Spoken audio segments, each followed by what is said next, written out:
Jonathan with the Millionaire Reach. Today, for a quick overview, we're going to be talking about our personal development with self-discipline. And then after that, we're going to be talking about advanced email issues with our Tech Talk and how to set those up with those different kind of protocols for those emails. And then we'll go with a description of what's involved in that. So let's get started, you guys. All right. So for the personal development, for self-discipline, let's look at the definition here. So the definition is the ability to make yourself do things that should be done. So that's you making yourself do something that needs to be done. If you don't do that, you're procrastinating. Sorry to be the bearer of bad news, but you are. You are not getting things done that you need to be done. Kevin's example of this is, let's see how he defines it here. So Kevin defines this as doing the things I have to do even when I don't want to do them. So that is half the time when I really don't want to do something. That's because I'm just not in the right mindset of doing it. Like, I'm not motivated. Let's say I just got done with work, an 8-hour shift, and I'm just totally exhausted and I don't want to do it. But that's really the time that you need to do it.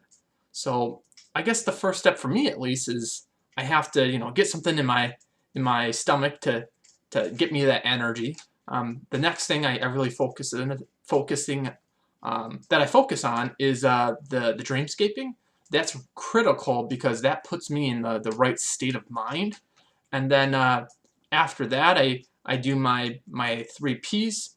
That really puts me in just the physical aspect, and I just feel a lot better after I do that, and I'm just ready to rock and roll, after getting everything done. So that's super important for me. And then we're going to go into a little bit of more advanced stuff with the self-discipline. So being selfish means putting yourself first, but in order to help other people, you have to put yourself first so that you're taken care of, so you can help other people achieve what they need to get done. If this is something that you don't do, you won't be able to help anyone because you haven't helped yourself first. So this is entail of things that need to happen, not that you want to do. So this is a very important distinction, because what we need to do is different than what we want to do. So the things that you need to get done, those need to happen before you can help another person. The things that you want to get done is just you wanting to do something extra that's not needed for your self-discipline. So another thing we have to touch on is how to not sabotage your success. So in personal development, you can sabotage yourself easily by not having a routine, a habit, not doing those 3 Ps to give you the excellence, that awesome life that you're striving for. And that is something that's really important. You have to think every day how to improve yourself, and you have to take actions to do that. If there is no action involved, you're not going to improve yourself. But with that, you have to have a strategy, a schedule, and you have to really reflect on what's happening, make it measurable, specific. You have to make sure that you hit those deadlines to make sure you're achieving excellence, right? Jeff talks a lot about striving to hit that excellence, to hit that awesome life, and in order to do that, you can't be normal. Now, in his latest video, he talked about what is defined as awesome, right? That moment when people look at you, you're like, oh my goodness, that guy is ridiculous. Like, I see that all the time when I listen to Jeff's stuff. I'm like, whoa, he's on this whole other level. Like, how can I get to that level? How do I pursue myself to that level of excellence? How do I improve my processes and how my brain and mindset works to just be at that just that state of mind that's just so above anyone else. Like he talked about, it's easy to build an education company that was better than anyone else, but he wants to far succeed that. He wants to be on all these huge news stations. He wants to be like on the Donald Trump. Like, he wants to be a high importance, and in order to do that, there's a part of staying small and just growing when no one knows, and then they're like, hey, who is this? This guy, he came out of nowhere. What is this Entre thing? Like, I never even heard of that before.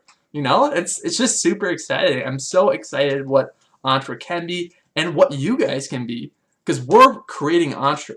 You know that, right? Like, we're actually benefiting Entre by being in affiliate marketing and doing more things with Entre. Like, he has 3 different, classifications of your whatever your business want to be. Right? You can do courses, you can be an affiliate marketer, you can own your own business where you support other businesses in just like Google rankings and SEO and all that sort of stuff with the ads. And that's really, you're benefiting so much because you're promoting Entre. You might not know it, but in the back of your mind, you are. And what's great about Entre is they really give you the resources that you need, and they help you improve as not just a business, but as a person. Like, when I first went through this, I didn't realize how much my mindset and what even personal development was. I just thought that's something someone said when you wanted to improve your career. I didn't realize like how in depth in your psyche, how you can change and evolve as a person. It's just crazy to me how much I've learned since starting learning from Entre.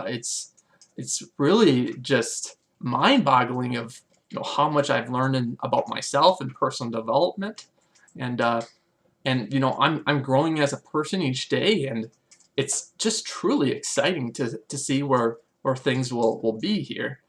We're gonna dive into our tech talk now. So what we're going to be talking about is POP3, IMAP, and how to set those connections up, and what is a web interface email.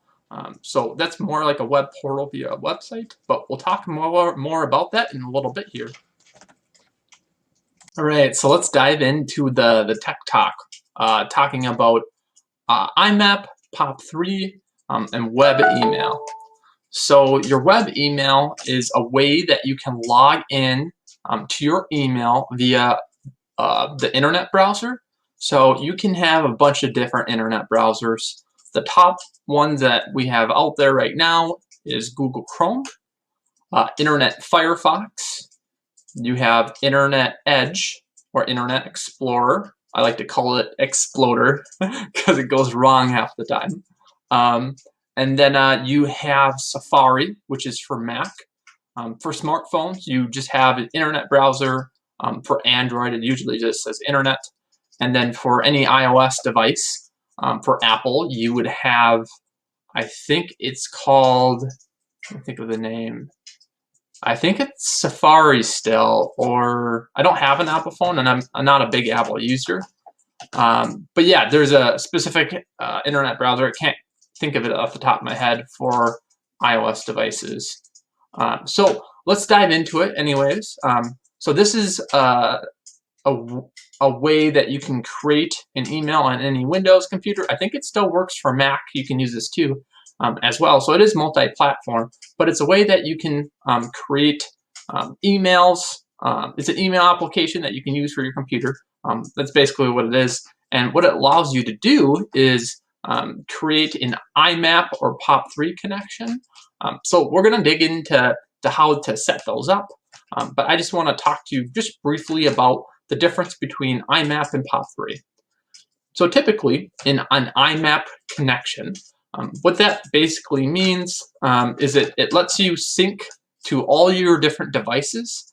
So if let's say you delete an email off the server via an IMAP connection, then it will sync to all the devices that you have, and then it will sync back up to the server, and that will change there as well.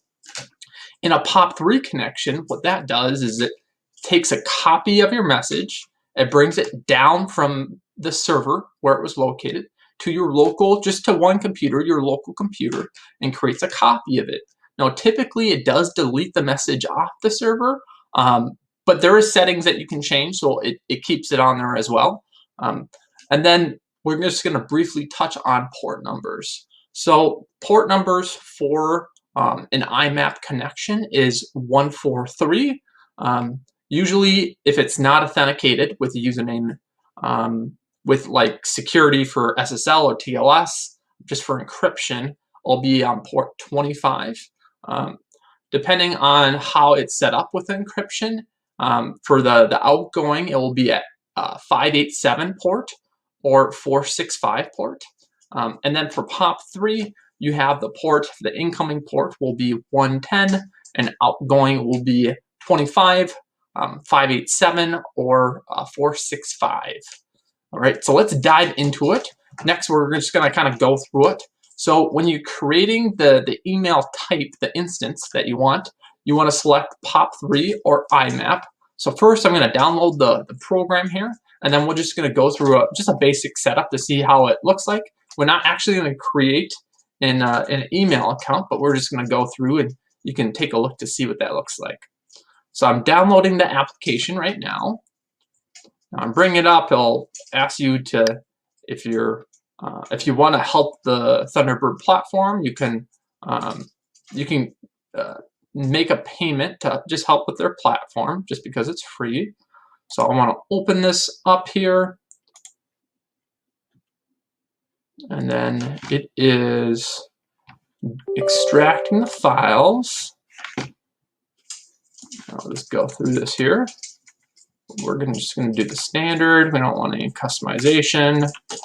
And now it's installing the application for your mail called Thunderbird.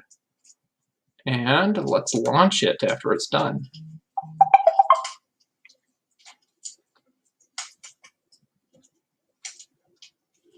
So now it's launching here.